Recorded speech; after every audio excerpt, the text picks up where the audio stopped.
Hello ladies and gentlemen, welcome back. Force here with some more Cube World coverage. In today's video, I would like to show you a dungeon run. Yes, Cube World does have dungeon runs, and the reason I'm showing you this is because this is probably one of, I think, the best areas in the game that I've found to grind levels and to get gear. And I'm not talking about like, oh, you gotta sit around and grind levels, but if you're leveling up, this type of a place is the best place to do so, in my opinion, from my experience so far. So how do you get to these dungeons? Well, the first thing you'll notice is when you start up a seed, you're gonna see a couple of things on your map. You'll notice a city location. Sometimes it'll be Damada City, like this one, Damadara, but sometimes it'll be another city. But you start a seed, you'll be relatively close to a city, and then also scattered throughout the map, you'll notice all these little cross swords. Turns out these cross swords are basically boss fights. Sometimes their location is in a valley, sometimes it's on a mountain, but sometimes it's in a castle or a crypt, and it's in those places. If you find a boss fight in a castle or a crypt, that is one of the most ideal places to go to get, again, levels and to acquire gear. Some of the best gear that I have right now on my character has been from dungeon runs. So, we've got a fresh one here. I started a new seed, and I'd like to show you a dungeon run. It's actually really cool. Really cool and quite fun. So, high concentration of enemies, and the difficulty of the dungeons works just like enemies. The easier difficulties will be like white and blue. The harder difficulties, orange and red, all based on your level. As far as I know, that's the way that system works. So this one's blue, so it's about right where I should be. I actually got lucky that I got a blue dungeon, so right around my level, so close to the main city in this brand new seed. Made it easier to make this video for you guys. So let's just go in and do a dungeon run. It's gonna get crazy really fast. So once you get up close to it, you're gonna be told about this dungeon. I gotta put up health bars there. You're gonna be told about the boss fight in the dungeon that you're next to. So you can see right here, it says defeat the ruler of Aruran Palace, and that's gonna be our current quest for this particular dungeon. All right, so I've got my crit ability, which is what that purple haze stuff is. Whenever I dodge a attack, I've got the ability to crit. Whoa, can't see anything right now.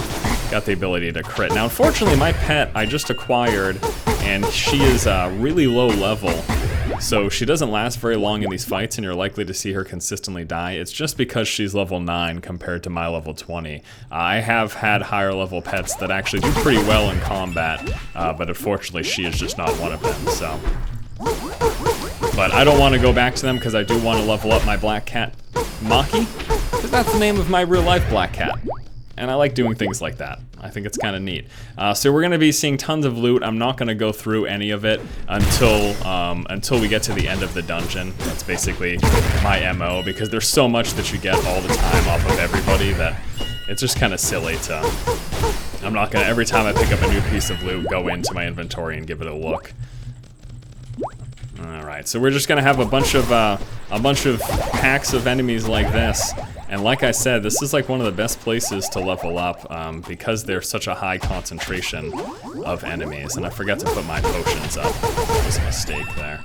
But yeah, because there's such a high concentration of enemies, it's so great to go here to get levels. And you know, it's funny, it took me longer to get from level 1 to 10 than it did to get from level 10 to 20. It seems like that would be counterintuitive, but the way it worked out for me is that, you know, once I got higher level up, I wasn't having to avoid enemies nearly as much, so I'm just able to run into groups now and take them out, and I've got more skills, and also, you know, you get better at combat as you play more, so that's probably a large portion of it as well. So I played in all sorts of different dungeons. There's ones like this castle here. There's, again, like I mentioned prior to going in, sometimes it'll be like in a crypt or something. Oh no! Got a little overwhelmed there, a little too many enemies. We're gonna hit R for revive. That'll put us at a revive shrine very nearby the dungeon. We should be right close to it. There we go, it's right over here, okay. So we're just gonna head on this direction. Go ahead and ride on our lovely pet Maki, the cute little black cat. as we make our way to the castle. So I've picked up the ability to ride on your pet. I've picked up the ability to use a sail across water. And then, of course, we started off the video with you seeing that hang glider.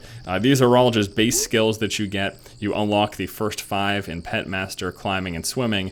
And then if you put just 1 point into each of the sailing, hang gliding, and riding, you can do all of them. I went as far as to 1 point. The more points you put in, the faster you'll go. But right now, I'm focusing all my skills on the combat abilities that I have. I think that that's what I would prefer to do. I'm a little surprised there. That room was actually quite substantial. I wasn't expecting that much. Oh my, I'm stuck. I'm gonna die again. All right, because there's so many here, I'm gonna run around the corner and pull them over here. So, as you can see, it's no laughing matter. It can be quite difficult. But with a little bit of skill, you too can take out large groups of enemies. That worked out much better, I'd say, yeah? Alright, let's go ahead and heal up quickly. So I've got a bunch of other plans for upcoming videos. I like to show you things about pets and stuff. Unfortunately, this coming up weekend, I am going to be gone, so I won't be able to do that right away. But next week, come next week, for sure, that's going to be the plan. We'll take a look at a bunch of the other systems. I like to put up some more tutorials for you guys. This game's just a lot of fun. I really, really like it. Having a really good time, so I want to continue to cover it as long as I continue enjoying playing this game. And who knows how long that will be. Could be a couple days, could be a couple months, could be a couple years. What if this becomes like my game? That'd be weird, huh? I guess it's possible. Alright, so this was just a small room with a high concentration of enemies. You'll notice already how quickly I'm leveling up. It is absolutely crazy. Going to these boss fights is going to be the way to do it if you're looking to level. Comparing it to walking around the world and picking off random enemies that give you 1 to 2 XP apiece, it's no comparison. This is a million times better. Why do I have one of these terrible health potions? Must have picked it up. So beyond basic loot, you'll pick up things like water flasks and health potions. You even get candles and stuff, which is kind of funny.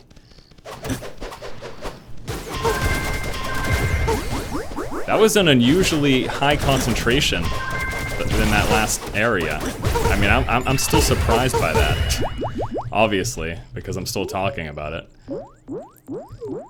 I'm really shocked by how many enemies were there. I didn't even realize when I first charged into it. That's a danger, too, because you'll walk into some of these rooms and you can get pretty overwhelmed if you don't know what's in front of you before you walk in.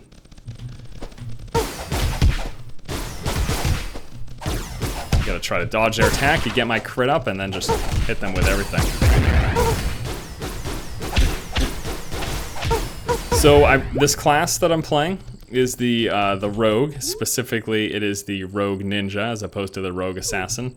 I think it's really great. Really enjoyed it playing with a long sword as well.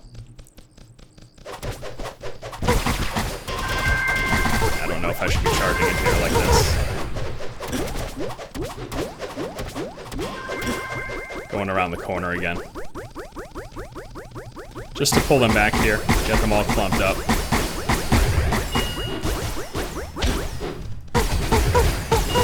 And then we go just like that. There we go. And we got the level up too. So we will spend some more skill points. My cat died, as she always does. She is way too low level for these dungeons, unfortunately enough.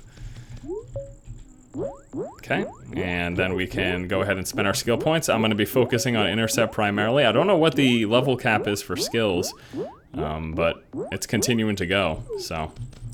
I actually don't even know what the level cap is for the game. I read somewhere 100, but then I also read that there's no level cap, so I'm not sure which one of those two things are true. Now, these dungeons aren't too long, typically only about 10 to 15 minutes. Ooh, it's getting a little dark. Let me take out my lamp. I've got a really good lamp. Okay, so we're gonna pull these guys around the corner. I mean, this is like hardcore PvE dungeon kind of stuff here. Line of sighting enemies around the corner. This is totally legit stuff. And I found these dungeons to be really fun. They are varied. Like, again, like I said, some of them are castles. You also have these traps. If you're wondering why my light is so bright, it's because I've picked up a special light, and I almost made an entire video about this, but I'll just let you know quickly here. So you start off the game with this lamp. Look at how small this light source is, okay? But in the starting town, if you go to seed, so if you make a new world under the seed number 209222, you can pick yourself up this lamp with the yellow coloring and the yellow star, which indicates its rarity, and it's got a huge light source. Now, this is not only great for dark dungeons, but at night in this game, with your base lamp, it's almost impossible to see. This basic iron lamp, it's almost impossible to see at night with. But this lamp right here, you can see almost as clear as day for quite a large vicinity. So yeah, you create a new world under the seed 209222, and you can get yourself this yellow labeled iron lamp, which has got an incredible light source. And there's the boss. All right, guys, time for the boss fight. He is an archer. There's two of them? What the heck is going on? Is one of them an illusion? Yeah, one of them's an illusion. That's what the problem was. And he is likely to have a charge up attack, which I will save my dodging for those things. He makes these little things. He makes these little minions. These are crazy. Doesn't really matter though, because I am pretty handedly kicking his butt. Yeah, this is kind of fine.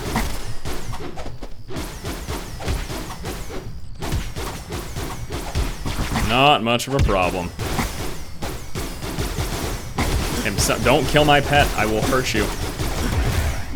You killed my pet. I can't do anything about it, so. My threats were in vain. And now he's healing up, unfortunately. But we got enough damage to pull through, and there you go, quest complete. So it's also worth noting that the quest, that's what the quest in this game consists of.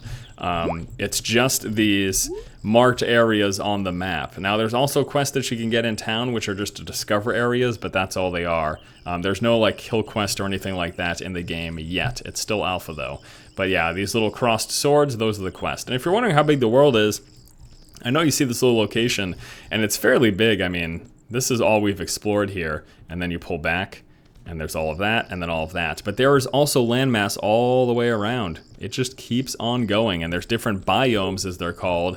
There's basically like desert areas, snow areas, and things like that. So upon killing a boss, you will get loot. You'll notice I got some purple loot there, which is really good stuff. You will also, however, beyond getting your basic loot, you will also get these spirits. So there's different types of spirits. There's unholy spirits, wind spirits, ice spirits. They all have different effects that you can attach to your weapons. Like, I think unholy spirit is like a life drain. Oh, you know what? I've got an unholy oh, this one's a power 46, which means I can equip it to my sword, I think. Or no, my sword is power 43. I'm not sure if I'll be able to put that together. They either need to be close or the exact same power. But anyways, these are basically like weapon enchantments, which increase your, you can do like increased damage. You can do ice damage with the ice spirit. There's a fire spirit to do fire damage.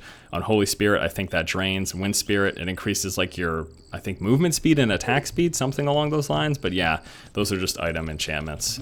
But that was the boss. I mean, that was that. Now we can continue to go through the dungeon. I'm sure there's just one or two more rooms left.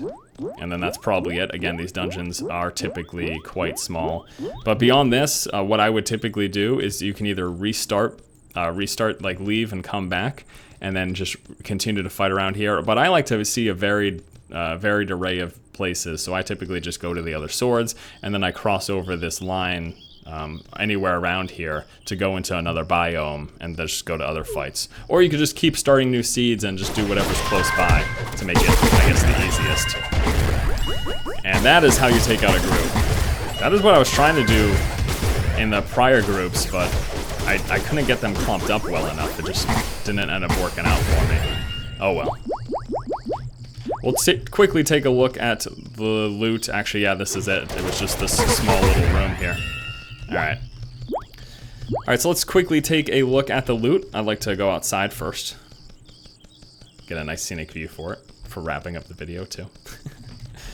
And let's actually pull the map in a little bit. I don't like seeing all that blue on the mini-map up there on the right. The mini-map is representative of where your base map is set. And those are spike traps. If you walk into them, you take damage. I need to actually walk into them, though. Let me do it. There you go, see? Maybe that one on the edge just wasn't spiky. Maybe that was an illusion spike. We did just fight an illusion boss after all. Or a summoning boss. Or whatever the heck he is. But the dungeons are relatively small, like I said, 10 to 15 minutes.